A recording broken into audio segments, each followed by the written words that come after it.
بسم اللہ الرحمن الرحیم۔ امیر المومنین حضرت خلیفۃ المسیح الخامس سید اللہ تعالیٰ بن نصر العزیز کے ساتھ لجنہ امام اٹلی کی آن لائن ملاقات۔ امام جماعت احمدیہ حضرت خلیفۃ المسیح الخامس سید اللہ تعالیٰ بن نصر العزیز کے ساتھ مورخہ 14 مئی سن 2023 کو لجنہ امام اٹلی کی آن لائن ملاقات ہوئی۔ حضور انور نے اس ملاقات کو اسلام آباد ٹلفورڈ میں قائم ایم ٹی اے اسٹوڈیو سے رونق بخشی، جبکہ لجنہ امام کی ممبرات نے مسجد بیت التوحید بولونیا سے آن لائن شرکت کی۔ پروگرام کا آغاز تلاوت قرآن کریم ما اطالوی ترجمہ سے ہوا۔ اس کے بعد مختلف امور پر لجنہ امام کو حضور انور سے سوالات کرنے کا موقع ملا۔ ایک ممبر لجنہ امام نے سوال کیا کہ ایسی حالت میں جب کہ میاں بیوی دونوں اپنی خواہشات کو ایک دوسرے کے حقوق پر ترجیح دیں تو کیا یہ رویہ ممکنہ طور پر بچوں کی پرورش پر اثر انداز ہو سکتا ہے؟ اس پر حضور انور نے فرمایا کہ شادی میاں بیوی کے درمیان ایک بندھن ہے، چنانچہ دونوں کو ایک دوسرے کا ادب و احترام کرنا چاہیے اور ایک دوسرے کے جذبات کا احترام کرنے کی کوشش کرنی چاہیے۔ میاں بیوی دونوں کو امن سے زندگی بسر کرنی چاہیے اور یہ ان کا فرض ہے کہ وہ اپنے بچوں کے لیے نمونہ بنے۔ اگر کوئی ایک فریق بھی خواہ میاں یا بیوی کا سلوک روایات اور اسلامی تعلیم کے مطابق اچھا نہیں تو وہ اپنا فرض صحیح ادا نہیں کر رہے جیسا کہ ان کو چاہیے تھا۔ شادی سے قبل ایک دوسرے سے بڑے وعدے کیے جاتے ہیں، تاہم شادی کے بعد عام طور پر اکثر مرد اور بعض اوقات عورتیں بھی بھول جاتی ہیں جو انہوں نے دوسرے فریق سے وعدہ کیا تھا۔ لہٰذا آپ کو ہمیشہ احساس ہونا چاہیے کہ اب آپ کی زندگی اپنی نہیں رہی، آپ کے کندھوں پر دوسری جانوں کی بھی ذمہ داری ہے اور آپ کو ان کی پرورش اس طرح سے کرنی ہوگی جو کہ اسلامی تعلیم کے مطابق ہو۔ اور اگر آپ ایک دوسرے کے ساتھ ادب و احترام سے نہیں پیش آ رہے تو اسلامی تعلیم پر نہیں چل رہے، آپ اللہ تعالیٰ کے حقوق ادا نہیں کر رہے، آپ اللہ تعالیٰ کے احکام پر عمل نہیں کر رہے، آپ اخلاق کا مظاہرہ نہیں کر رہے، تو پھر اس کا مطلب ہوا کہ آپ اپنی آئندہ نسل کو خراب کر رہے ہیں۔ چنانچہ آپ کو اپنے مسائل حل کرنے چاہیے تاکہ آپ کے بچے بھی آپ سے یہ سبق حاصل کریں کہ اس طرح ہمیں ایک دوسرے کے ساتھ پیش آنا چاہیے اور ان کی اس طریق سے پرورش ہو رہی ہوگی جو کہ خالصتاً اسلامی طریق ہے۔ یہ ایک دوسرے کو ترجیح دینے کی بات نہیں بلکہ ایک دوسرے سے ادب و احترام سے پیش آنے کی بات ہے۔ اگر میاں اور بیوی دونوں اپنے فرائض کا احساس کریں تو ایسا کبھی نہ ہو کہ میں تم سے برتر ہوں یا تم مجھ سے کمتر ہو۔ میں جانتا ہوں کہ افریقن اور ایشین کلچر میں مرد بعض دفعہ عورتوں کو دبانے کی کوشش کرتے ہیں اور اپنا حکم چلاتے ہیں، مگر یہ درست نہیں بلکہ غیر اسلامی ہے۔ دونوں کو اسلامی تعلیم کے مطابق اپنے فرائض ادا کرنے چاہیے۔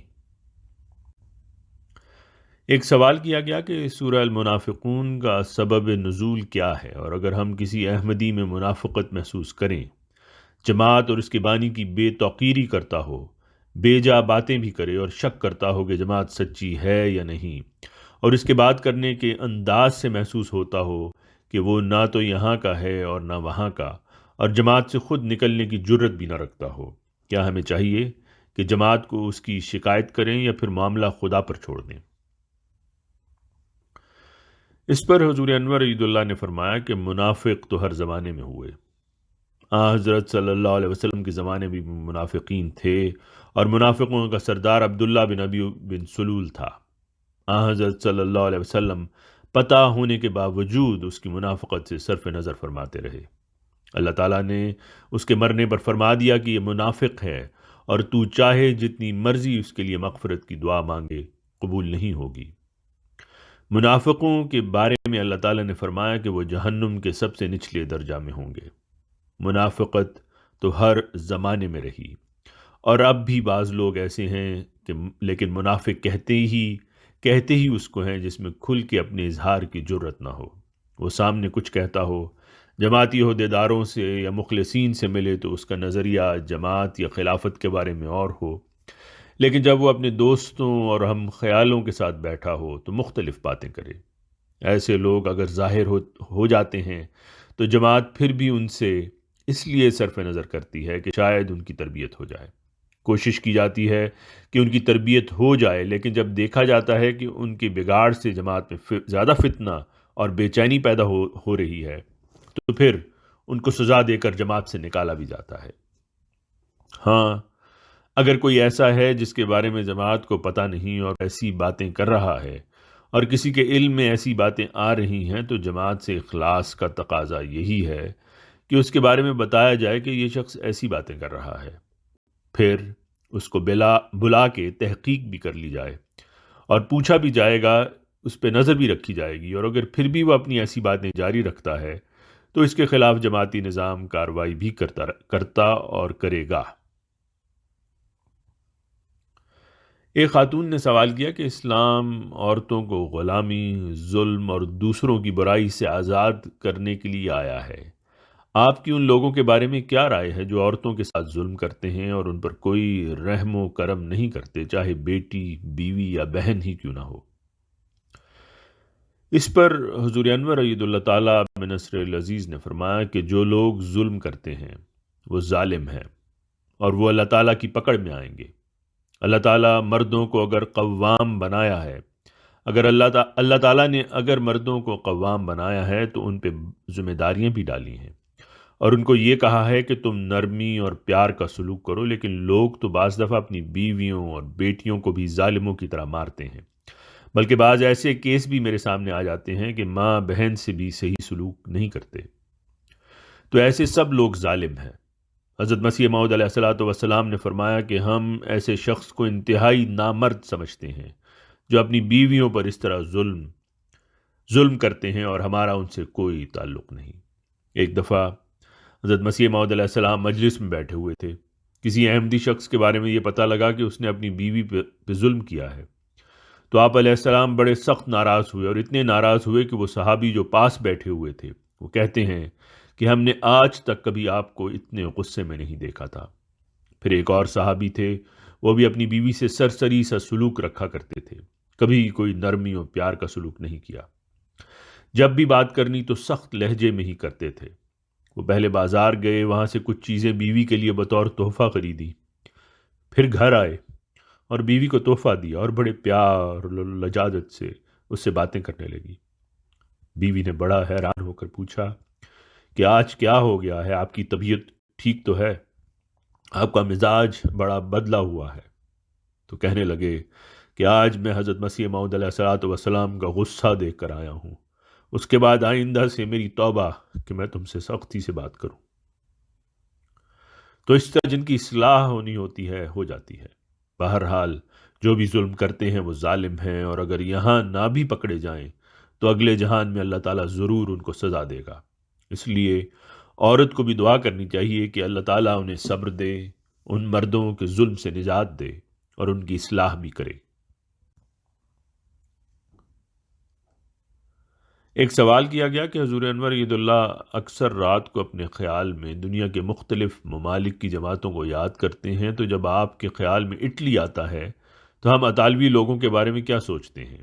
نیز اٹلی میں جماعت کی جلد ترقی کے لیے آپ ہمیں خاص طور پر کیا نصیحت کرنا چاہیں گے؟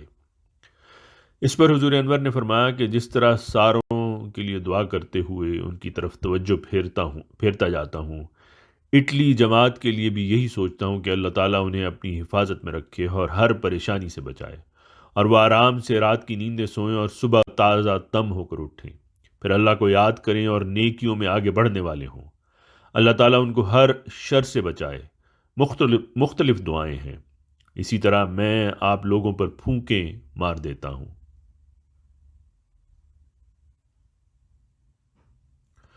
ایک لجنہ ممبر نے جو تحریک وقف 9 میں شامل نہیں، سوال کیا کہ کیا اب میں اپنی زندگی وقف کر سکتی ہوں اور شادی شدہ ہوتے ہوئے کیسے جماعت کی خدمت کر سکتی ہوں، نیز خلافت کی آنکھوں کی ٹھنڈک کیسے بن سکتی ہوں؟ اس پر حضور انور نے خوشنودی کا اظہار کرتے ہوئے فرمایا کہ ماشاءاللہ اتنے اونچے اونچے خیالات ہیں تو آنکھوں کی ٹھنڈک تو ویسے ہی بن جاؤ گی۔ جب وقف 9 اسکیم نہیں تھی تو کیا عورتیں جماعت کی خدمت نہیں کرتی تھیں؟ کیا مرد وقف کر کے جماعت میں نہیں آتے تھے؟ میں نے جب وقف کیا تو کون سی وقف 9 اسکیم تھی؟ یا اور بہت سی عورتیں وقف کر کے افریقہ میں ہمارے اسکولوں میں جاتی ہیں، جماعتوں کا کام بھی کرتی ہیں، وہ کون سی وقف نو ہوتی ہیں؟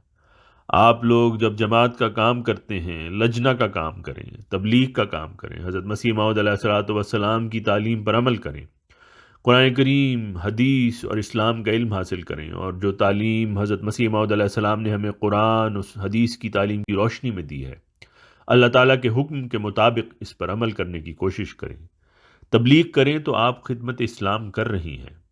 شادی شدہ ہوتے ہوئے آپ کچھ وقت لجنہ کے لیے نکالیں اور تبلیغ کے لیے جائیں، گھر، بچوں اور خاوند کا بھی خیال رکھیں، اور جب یہ چیزیں خلیفہ وقت کو پتہ لگتی ہیں تو وہ اظہار خوشنودی کرتا ہے اور آپ کے لیے دعا بھی کرتا ہے، اور اسی چیز کو آنکھوں کی ٹھنڈک کہتے ہیں۔ ایک سوال کیا گیا کہ کیا لڑکا نیکلس پہن سکتا ہے؟ اس پر حضور انور نے فرمایا کہ اگر فیشن کی خاطر ہو یا سونے کا نیکلس ہو تو نہیں پہننا چاہیے۔ اگر نیکلس کسی بت پرست کی علامت ہو یا اس کے آخر میں صلیب ہو تو نہیں پہننا چاہیے۔ یہ کہا جا سکتا ہے کہ نیکلس صرف لڑکیوں کو پہننا چاہیے، لڑکوں کو نہیں، لیکن اگر کوئی شخص پہن لے تو ہم اسے یہ نہیں کہہ سکتے کہ وہ مسلمان نہیں رہا یا اس نے کچھ غلط کر دیا ہے۔ لیکن اگر کوئی صلیب کی علامت والا نیکلس پہنتا ہے تو یہ غلط ہے۔ ایک سوال ہوا کہ کیا غیر احمدی سہیلیاں رکھنا جائز ہے، اور انہیں مذہب کے بارے میں مزید جاننے کی ترغیب کیسے دلائی جا سکتی ہے؟ اس پر حضور انور رضی اللہ نے فرمایا کہ اگر کوئی غیر مسلموں سے دوستی نہیں کرے گا تو انہیں تبلیغ کیسے کرے گا؟ ظاہر ہے کہ آپ کو غیر مسلموں اور مختلف مذاہب کے لوگوں کو دوست بنانا پڑے گا۔ اگر آپ ایک باعمل مسلمان ہیں، اسلام کی تعلیمات پر عمل کر رہی ہیں، اپنی پانچوں نمازیں ادا کر رہی ہیں، اور دوران بحث انہیں بتاتی ہیں کہ قرآن کریم خواتین، مذہب، عورتوں اور مخلوق کے حقوق کے بارے میں کیا کہتا ہے، تو اس طرح آپ کے لیے تبلیغ کی راہیں کھلیں گی۔ لہٰذا آپ دوسروں سے دوستی کر سکتی ہیں اور پھر انہیں تبلیغ کر سکتی ہیں۔ اس طرح آپ اسلام کا پیغام پھیلائیں گی۔ ایک لجنہ ممبر نے سوال کیا کہ کیا والدین اپنے بچوں کے سامنے جواب دہ ہیں، خاص طور پر جب وہ ان پر ظلم کرتے ہیں؟ کیا بچوں کو اپنے والدین سے پوچھنے کا حق ہے کہ انہوں نے کچھ ایسے فیصلے کیوں کیے جو ان کی زندگی پر براہ راست اثر ڈالنے والے تھے؟ مثلا اگر والدین علیحدگی کر لیں اور بچے اس فیصلہ کی وجوہات کے بارے میں متجسس ہوں، کیونکہ والدین کا یہ فیصلہ ان کی زندگی پر براہ راست اثر ڈالنے والا ہے، کیا ایسی صورت میں والدین اپنی محرکات کی وضاحت کرنے کے پابند ہوں گے؟ اس پر حضور انور رضی اللہ نے فرمایا کہ بچے بہت ہوشیار ہوتے ہیں، وہ پہلے ہی جانتے ہیں کہ ماں باپ کے مابین تنازع چل رہا ہے، لہٰذا اگر کوئی طلاق لینے کا فیصلہ کرتا ہے اور بچے پوچھیں تو انہیں وجہ بتا دینی چاہیے، ان کو بتانے میں کوئی حرج نہیں۔ وہ سمجھدار ہوتے ہیں اور ہر بات کو سمجھتے ہیں، لیکن ساتھ ہی ماں باپ دونوں کو یہ بھی بتانا چاہیے کہ اگرچہ ہم الگ ہونے اور طلاق لینے والے ہیں، لیکن اللہ تعالیٰ کا حکم ہے کہ اپنے دونوں والدین سے حسن سلوک کرو۔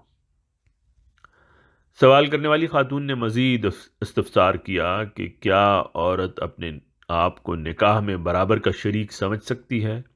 اس سلسلہ میں توازن کیسے برقرار رکھا جا سکتا ہے؟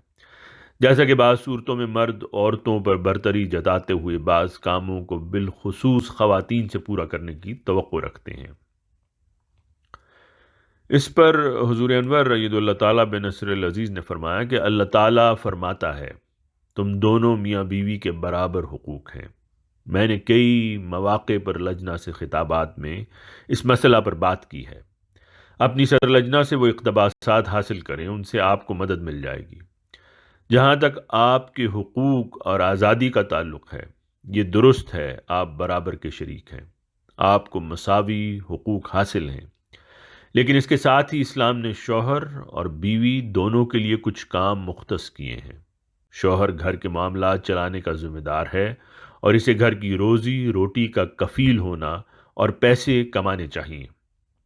اگر عورت کام کر رہی ہے تو شوہر یہ نہ کہے کہ اب تم کام کر رہی ہو تو تم بھی گھر کے روزمرہ کے اخراجات میں اسی طرح حصہ ڈالو جس طرح میں خرچ کرتا ہوں۔ نہیں، یہ شوہر کی ذمہ داری ہے۔ لیکن عورت جو پیسہ کماتی ہے، اگر وہ اس رقم کو گھر، بچوں اور دیگر مصارف پر خرچ کرنا چاہتی ہے تو یہ اس کی اپنی ثوابدید پر ہے۔ جس طرح مرد باہر کے کاموں، گھر اور بچوں کے روزمرہ کے اخراجات پورا کرنے کا ذمہ دار ہے، اسی طرح بیوی کے اخراجات بھی اسی کے ذمہ ہیں۔ اسلامی تعلیمات کے مطابق عورت کا یہ فرض ہے کہ اپنے شوہر کا احترام کرے، جب وہ کام سے واپس آئے تو اس کے لیے کھانا تیار کرے، بچوں کی دیکھ بھال کرے اور ان کی بہترین تربیت کرے۔ جب جب بچے اسکول سے آئیں تو انہیں پتہ ہونا چاہیے کہ میری ماں گھر پر ہے، وہ میرا استقبال کرے گی اور وہ تمام کام کرے گی جو میری پرورش کے لیے ضروری ہیں۔ اگر دونوں کو اپنے فرائض کا احساس ہو جائے، خاوند کے اپنے فرائض ہیں اور بیوی کے اپنے فرائض، تو پھر کوئی تنازع نہیں ہوگا۔ پھر انسان کے گھریلو معاملات خوش اسلوبی اور افہام و تفہیم کے ساتھ چلتے رہیں گے۔ ایک سوال ہوا کہ دنیا کی موجودہ غیر یقینی صورتحال کو دیکھتے ہوئے ہم لجنہ انفرادی اور تنظیمی طور پر آنے والے حالات کے لیے خود کو کیسے تیار کر سکتی ہیں؟ اس پر حضور انور نے فرمایا کہ دعا کریں کہ اللہ تعالیٰ اس صورتحال سے آپ کو بچائے، اس کے علاوہ تو ہمارے پاس کوئی علاج نہیں۔ ایک بات یہ ہے کہ دنیا کی عمومی اخلاقی صورتحال کے لیے لجنہ کو چاہیے کہ اپنے گھروں میں اپنے ماحول کو ایسا پاک صاف رکھیں کہ آپ کے بچے آپ پہ نظر رکھیں، خاوند اور بیوی دونوں اپنے نمونے قائم کریں، اپنی عبادتوں کے معیار بلند کریں، اپنے اور اپنے بچوں کے لیے بھی دعائیں کریں، اور جب بچے باہر سے آئیں تو ان کو سکھائیں کہ اسلامی اخلاق اور آداب کیا چیزیں ہیں، اللہ تعالیٰ کا کیا حکم ہے، کس طرح ہمیں اس پر عمل کرنا چاہیے۔ جب بچے دیکھیں گے کہ ماں باپ اسلامی تعلیم کے مطابق عمل کر رہے ہیں اور ان کی زندگیاں اسلامی تعلیم کے مطابق گزر رہی ہیں، تو عموماً الا ماشاء اللہ یہی ہوتا ہے کہ پھر بچے نیکی کی طرف جاتے ہیں۔ جہاں تک آپ کا یہ سوال ہے کہ اگر دنیا میں جو جنگی حالات ہیں اس کے بعد کیا ہوگا، تو وہ اللہ بہتر جانتا ہے کہ کیا ہوگا۔ ابھی تو دنیا جنگ کی طرف بڑھ رہی ہے، جو دنیا بچے گی اس کو آپ نے بتانا ہے۔ اول تو پہلے ہی بتانا شروع کر دیں کہ اسلام کی یہ تعلیم ہے کہ امن سے رہو، اللہ تعالیٰ کو یاد رکھو، تو پھر تمہاری بچت ہے، نہیں تو تم لوگ تباہی کی طرف ہی ہو۔ اسلام یہ تعلیم دیتا ہے کہ ہمیں اس طرح رہنا چاہیے اور خدا تعالیٰ کو یاد رکھنا چاہیے۔ جس طرح مردوں کو تبلیغ کرنی چاہیے، اسی طرح عورتوں کو بھی اپنے اپنے حلقہ میں، اپنے ماحول میں کرنی چاہیے۔ اسی طرح اپنے بچوں کی تربیت بھی کرنی چاہیے کہ وہ اپنے ماحول میں بتائیں کہ ہم کس طرح تباہی سے بچ سکتے ہیں۔ پھر اگر جنگ ہونی ہی ہونی ہے اور یہ اللہ تعالیٰ کا فیصلہ ہے، تو پھر اس کے بعد جو لوگ بچیں گے ان کی خدا تعالیٰ کی طرف توجہ پیدا ہوگی، اور یہ توجہ پیدا ہوگی کہ کچھ ایسے لوگ تھے جو ہمیں خدا کی طرف بلایا کرتے تھے، ہم ان کی طرف چلتے ہیں۔ پھر تبلیغ کے میدان مزید کھلیں گے، اس میں لجنہ، مرد اور بچے بھی انوالو ہیں۔ ایک سوال کیا گیا کہ بعض ایسے لوگ جو اپنی شناخت مختلف طریقوں سے تبدیل کر رہے ہیں، اور ان میں سے کچھ تو اپنی جنس تبدیل کرنے کے لیے دوائیاں لیتے ہیں، جبکہ بعض سرجری کرواتے ہیں۔ حضور انور ید اللہ کے اس بارے میں کیا خیالات ہیں، نیز ہم ایسے لوگوں کی کیسے مدد کر سکتی ہیں؟ اس پر حضور انور نے فرمایا کہ اگر والدین سمجھدار ہیں تو پھر وہ بچپن سے ہی اپنے بچوں سے اس طرح پیش آئیں گے کہ ہر بچہ خواہ لڑکا ہو یا لڑکی، جو بھی ان کی جنس ہے، اپنے آپ کو پرسکون محسوس کریں۔ تاہم بعض اوقات جب ان کو محسوس ہو کہ ان کے بہن بھائیوں میں کسی سے مختلف برتاؤ کیا جا رہا ہے اور دوسرے سے اور سلوک ہو رہا ہے، تو اس قسم کے خیالات ان کے ذہن میں آ سکتے ہیں، اور بعض اوقات وہ باہر کی دنیا سے متاثر ہوتے ہیں، اپنے اسکول کے ماحول سے، اور بعض اوقات اساتذہ جنس کے بارے میں جو پڑھاتے ہیں، ایک بیرونی اثر ان پر ہوتا ہے جس سے ان کے جذبات اور احساسات متاثر ہوتے ہیں، اور یہی وجہ ہے کہ وہ اپنی جنس تبدیل کرنے کی کوشش کرتے ہیں۔ وہ محسوس کرتے ہیں کہ اگر ہم اس طرح اپنی جنس بدل لیں تو ہماری زیادہ عزت افزائی اور احترام ہوگا۔ تو یہ ایک نفسیاتی معاملہ ہے، اگر وہ چاہیں تو ان کا نفسیاتی علاج کیا جائے، مگر آج کل یہ بہت مشکل ہو گیا ہے۔ جب وہ 15 یا 16 سال کی عمر کو پہنچتے ہیں تو جو فیصلہ وہ کر لیتے ہیں اس کے مطابق ہی کرتے ہیں۔ وہ بہت ضدی ہو چکے ہوتے ہیں کہ وہ اس طرح ہی رہنا چاہتے ہیں، تو کوئی بھی کچھ نہیں کر سکتا۔ لہٰذا ہم دعا اور ان کو نصیحت ہی کر سکتے ہیں۔ اگر وہ آپ کے قریب ہیں تو ان کو نصیحت کرتی چلی جائیں، مگر عام طور پر موجودہ حالات کے پیش نظر یہ بہت مشکل ہے کہ ان کی ذہنیت کو بدلا جائے۔ بہرحال یہ والدین کی ذمہ داری ہے کہ وہ اپنے بچوں سے حسن سلوک سے پیش آئیں اور اپنے بچوں کا احترام کریں اور ایک بچہ کے ساتھ بالکل بچپن سے ہی عزت سے پیش آئیں۔ ہر ایک بچہ کے ساتھ بالکل بچپن سے ہی بہت عزت سے پیش آئیں اور دینی تعلیم کے بارے میں ان کو نصیحت کرتے رہیں۔ اس کے علاوہ ہمارے پاس کوئی راستہ نہیں ہے اور ہم کچھ نہیں کر سکتے۔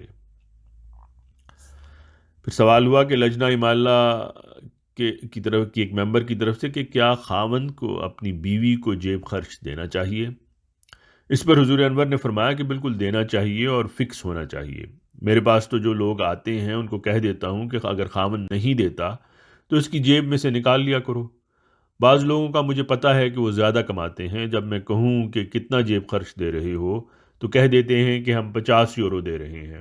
میں کہتا ہوں تمہاری انکم اتنی ہے کہ تمہیں 200 یورو دینا چاہیے۔ بیویاں خوش ہو جاتی ہیں اور خاوند بیچارے مایوس ہو جاتے ہیں۔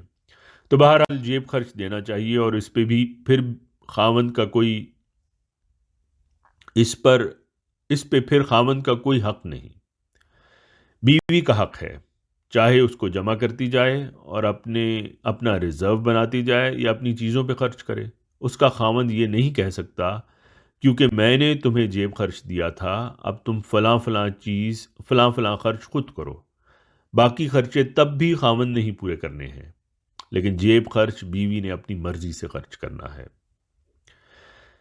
ایک سوال کیا گیا کہ آج کل کے مغربی ماحول میں شادی کو نقصان دہ، بیکورڈ اور ایک ڈرامہ سمجھا جاتا ہے۔ ان خیالات سے صرف لا مذہب ہی نہیں بلکہ مسلمان بھی متاثر ہیں۔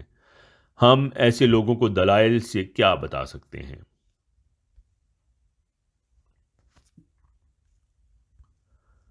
حضور انور نے فرمایا کہ اس قسم کے فتنے دجال نے پھیلانے تھے، وہ پھیلا رہا ہے۔ جو یہ فتنہ پھیلا رہا ہے کہ خدا کوئی چیز نہیں ہے، ایتھیسٹ کی تعداد بڑھتی چلی جا رہی ہے، مذہب سے دور ہوتے جا رہے ہیں اور مذہب کو ماننے کو تیار نہیں، مذہب کو مذاق سمجھتے ہیں تو وہ مذہب کے احکامات کو بھی نقصان دہ اور بیکورڈ چیزیں سمجھتے ہیں۔ وہ سمجھتے ہیں کہ پارٹنر بنا لیا اور دوست رکھ لیا جو میاں بیوی کی طرح رہے اور جب بچے ہو گئے تو بس ٹھیک ہے، یا نہ بھی رہے تو غلطیاں کرنی ہیں کر لی جائیں۔ اس کا آج تو ان کو پتہ نہیں لگ رہا، لیکن آہستہ آہستہ اس کے نقصانات ان کو پتہ لگ جائیں گے۔ قومیں تباہی اور بربادی کی طرف جاتی ہیں اور اخلاقی برائیوں کی وجہ سے بربادی کی طرف جا رہی ہیں، اور الٹیمیٹلی آپ دیکھیں گے کہ ایک وقت آئے گا، بے شک 10-20 سال بعد آئے، جب یہ لوگ سمجھ جائیں گے کہ ہم مذہب سے دور ہٹ کے غلطی پر تھے۔ اس لیے آپ نے مذہب کی روشنی میں ان کو بتاتے رہنا ہے کہ تم لوگ جن باتوں میں پڑے ہوئے ہو وہ غلط ہیں، اور اس کے نقصان تمہاری آئندہ نسلوں میں بہت زیادہ ہونے ہیں۔ آج تو تم مذاق اڑا رہے ہو، کل کو تمہیں اس دنیا میں بھی نظر آ جائے گا، اور پھر اگلا جہان ہے۔ ہم مذہبی آدمی تو اس بات پہ یقین رکھتے ہیں کہ زندگی کے بعد کی زندگی ہے، تو وہاں جا کے جو اللہ تعالیٰ نے کرنا ہے وہ ایک علیحدہ معاملہ ہے، لیکن یہ دنیا والے اس دنیا میں بھی دیکھ لیں گے، اور خود اب ان کو احساس پیدا ہونے لگ گیا ہے، کہیں کہیں یہ آوازیں اٹھنے لگ گئی ہیں کہ یہ چیزیں غلط ہیں، اس طرح نہیں ہونا چاہیے۔ پارٹنرشپ اور عورتوں کے ساتھ جو بعض سلوک ہوتے ہیں وہ غلط ہیں، تو اس طرح کی باتیں جب اٹھنے لگ جائیں تو اس کا مطلب ہے کہ ایک بات اٹھی ہے، پھر کل کو دوسری بات اٹھے گی، پھر تیسری بات، تو آہستہ آہستہ احساس بھی پیدا ہو جائے گا، لیکن اگر نہیں ہوگا تو تباہی بھی ہوگی۔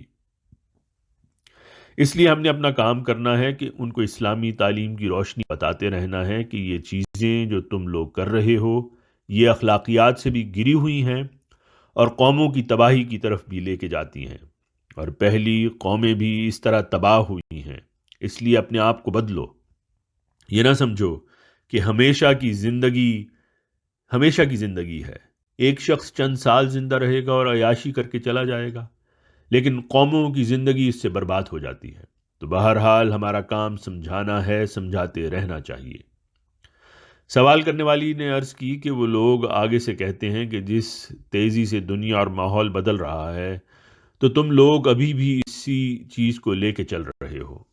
اس پر حضور انور ایداللہ نے فرمایا کہ کہو دنیا میں اللہ تعالیٰ نے انسان کو بقائے نسل کے لیے پیدا کیا، کوئی صرف عیاشیوں کے لیے پیدا نہیں کیا گیا۔ اگر بقائے نسل کا نظام نہ ہوتا تو دنیا میں آبادی بھی نہ بڑھتی۔ پھر یہ بھی کہتے ہیں کہ بچے پیدا کرنے کی ضرورت نہیں۔ بعض ملکوں میں اب یہ سوچ چل پڑی ہے کہ ہماری پالیسیاں غلط تھیں اور بچے پیدا ہونے چاہیے۔ بعض اگر بچے پیدا کرتے ہیں تو غلط طریقے سے کرتے ہیں، پھر جب ایسے بچے بڑے ہوتے ہیں تو ان کے پیرنٹس ان کی حرکتوں کا ان پہ اثر ہوتا ہے۔ بلکہ یہاں اٹلی میں ہی پوپ نے چند دن پہلے برتھ ریٹ کرائسس کے بارے میں کہا ہے کہ اس کرائسس کی وجہ سے اٹالین قوم کم ہو جائے گی اور ایشین یا افریقن امیگرینٹس کا یہاں اٹلی میں قبضہ ہو جائے گا۔ پھر جو مذہب پہ چلنے والے ہیں وہ قبضہ کر لیں گے۔ کہو ٹھیک ہے، ہم بیکورڈ تو ہیں، لیکن ہم اللہ تعالیٰ کے حکم کے مطابق چل رہے ہیں۔ دراصل ہم بیکورڈ نہیں، بلکہ اللہ کا جو حکم ہے وہ دنیا میں ہمیشہ سے ہی ہے۔ صرف عارضی عیاشی کو مقصد نہ سمجھو، زندگی کا مقصد بہت بڑا ہے۔ انسان کو اس لیے اشرف المخلوقات بنایا ہے کہ اس میں عقل اور دماغ بھی ہے۔ اگر عقل اور دماغ استعمال نہیں کریں گی تو پھر ان کا جانوروں کی طرح اصول ہو جائے گا۔ بلکہ جانوروں کو ہی دیکھ لو، اب جانوروں میں بھی نسل چلانے کے لیے جوڑا ضروری ہے۔ اللہ تعالیٰ نے ہر جاندار کی فطرت میں رکھا ہوا ہے کہ نسل کو چلانے کے لیے کس طرح انہوں نے آپس میں جوڑے بنانے ہیں۔ انسان کی فطرت میں یہ رکھا ہوا ہے کہ تم نے شادی کر کے جوڑا بنانے ہیں، تو اگر اس کے مطابق نہیں چلیں گے تو ٹھیک ہے، نہ جوڑے بنا کے بھی بچے ہو سکتا ہے، لیکن پھر تھوڑے سے بچے پیدا کر لیں گے۔ بہرحال عمومی طور پر یہ کرائسس میں جا رہے ہیں، اور پوپ نے 2 دن پہلے خود تسلیم کیا ہے کہ ہم اٹلی میں کرائسس میں جا رہے ہیں۔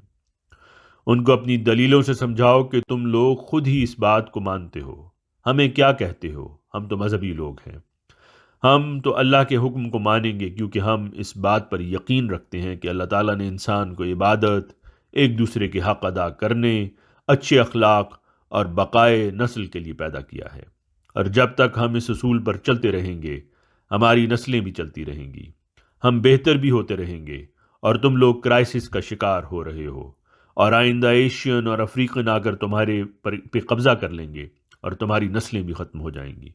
اور تم دیکھ رہے ہو اور تم نے محسوس کرنا شروع کر دیا ہے، خود تمہارے اپنے لوگ اس پر بیان دے رہے ہیں۔ ہم کہاں سے بیکورڈ ہو گئے؟ ہم تو صحیح رستے پہ ہیں۔ یہ لوگ جہالت کی طرف جا رہے ہیں، جو جانوروں کی طرح صرف کھانا، پینا، سونا اور جنسی تعلقات کو اپنا سب کچھ سمجھتے ہیں۔ گھبرانے کی ضرورت نہیں ہے، آپ اپنا سٹینڈ لیں۔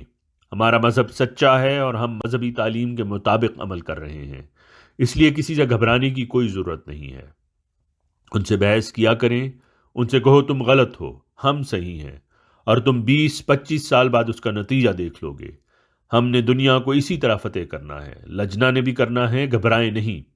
ہم جس چیز کو صحیح سمجھتے ہیں اس کو کرنے کا ہمیں حق ہے اور ہم کریں گے۔ تم اس کو غلط سمجھتے ہو تو نہ مانو، لیکن کل تمہیں ماننا پڑے گا، اور اس کی شروعات ہو گئی ہے۔ تمہارے اپنے پوپ کا یہ بیان آ گیا ہے، اور عقل مند لکھنے والے لوگ، سائنٹسٹ، وہ بھی اس بارے میں لکھنا شروع ہو گئے ہیں۔ ملاقات کے آخر پر حضور انور ید اللہ تعالیٰ بن نصر العزیز نے فرمایا کہ اللہ حافظ ہو، السلام علیکم۔ رپورٹ مرتبہ قمر احمد ظفر صاحب، نمائندہ روزنامہ الفضل انٹرنیشنل۔ آواز مرزا عمران احسن۔